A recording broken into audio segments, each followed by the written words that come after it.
Hi, I'm Scott Rixner, and today we're going to be talking about the environment that we're going to be using for this class. I really think you're going to like it. However, my opinion might be a little bit biased. Why? Well, this is what I spent my summer vacation doing.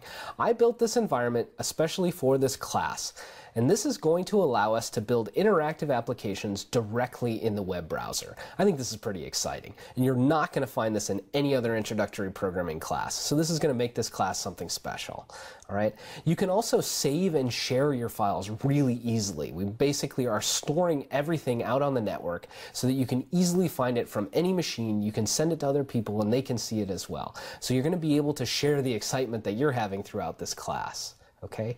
Now, to make all this work, we had to use some relatively new web technologies. This means that you have to have a recent version of Chrome, Firefox, or Safari on just about any operating system.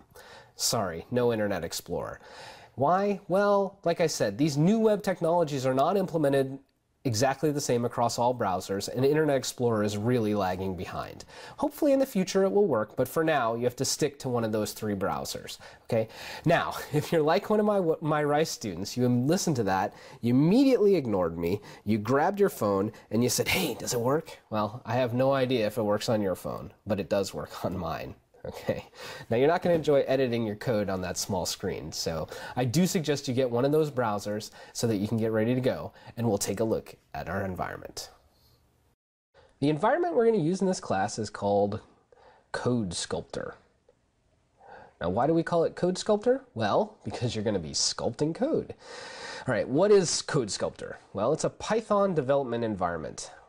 Why Python? Well, Python is a programming language that is relatively easy to use and learn, but it's still quite powerful. And for that reason, you find it in use in a lot of introductory programming courses. Okay? CodeSkulptor also allows us to build interactive programs. Why? Well, we think this is more fun. Basically, most introductory programming classes, you're going to build text-based programs, and it's just boring. Okay? Here, we're going to build interactive games that you can use and play with. All right? And I think that you're going to find this really adds to the experience, and you'll let us know, I'm sure, by the time we're done. But I'm pretty positive you're going to agree with us. And finally, CodeSkulptor runs in the browser, and this has a lot of advantages. This basically means that you don't have to install any software, you don't have to worry about it, you can move from computer to computer really easily. Your friends can use CodeSkulptor. You don't have to worry about having a different version or a slightly different version than anybody else. We all have the same exact version, we're all running. We can have changes and updates applied immediately to everybody. Okay, so I think this is going to make it a simple, fun experience. Right? We also, because we're in the browser, we have an easy way of storing and sharing files. Now we're going to put these out in the cloud. What is the cloud? Well, cloud is sort of a nebulous term, but the way that we're going to use that term is there's a bunch of data centers around the world, and these data centers have plenty of storage. When you save your file in CodeSkulptor, it goes out to one or more of these data centers. Now it's available on the network from anywhere. You can move computers and get it back. You can send it in an email and get it back. Right?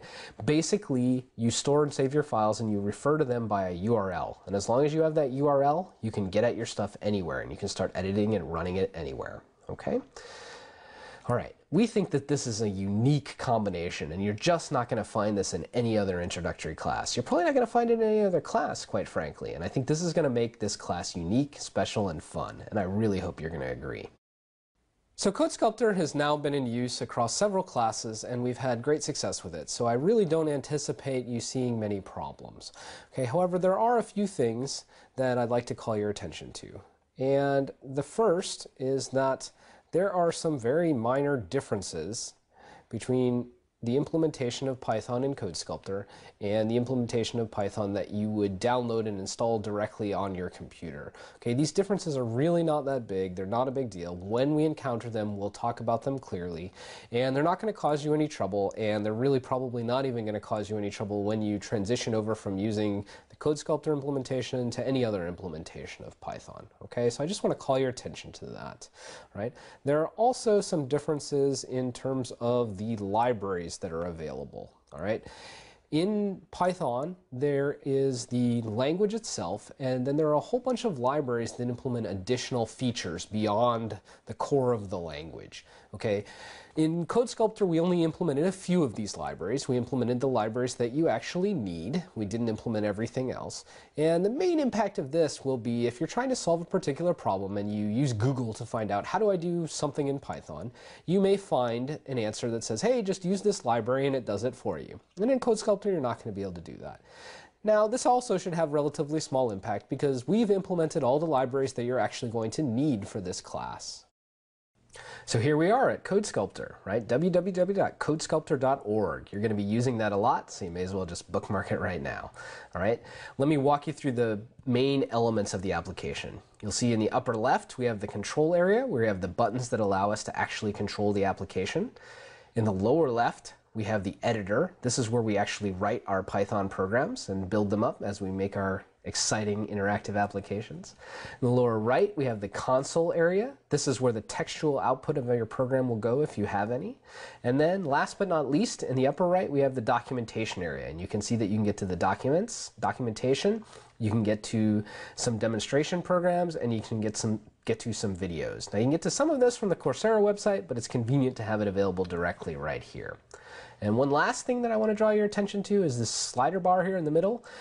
You can change the amount of area that you allocate to the editor and the console. So you can, when you're editing, give more space over there. And when you're looking at your output, you can give more space over there if you'd like. And that's CodeSkulptor. The first program that any computer scientist runs in a new environment is called Hello World, right? And the point of Hello World is not to actually do anything useful. It's simply to get you familiar with the environment and make sure you can actually run a program. So here we have it. And if we go up into the control area and push the run button, and you'll notice that when I push it, there is a tooltip that says run, telling me it's the run button. And you'll see that what happens out here in the console area is it prints Hello World. And that's what Hello World is supposed to do. Okay, so let's take a look at this program. All right, there are three elements to it. And the first is this first line here is a comment. And comments start with the hashtag, right? So we got a hashtag and then it says whatever you want. So I can type anything I want after a comment. This is another comment. I can have blank lines. I can do anything I want, basically. Okay, so a comment is a line that gets ignored, so nothing happens in response to a comment. So if it's ignored, why do we do it? Well, comments are there to make your program easier to read and easier to understand for both you and other people reading it. So I would like to see in every program you write for this course, and pretty much for the rest of your life as a programmer, that you write clear and useful comments that help people understand what's going on in your program. Okay? All right, the second thing in this program is this print command here. What does print say? Print means take the thing that you have after it and send it over here to the console, okay? Well, what do we have after it? Well, what we have after it is a string, hello world. And a string is just basically a piece of text.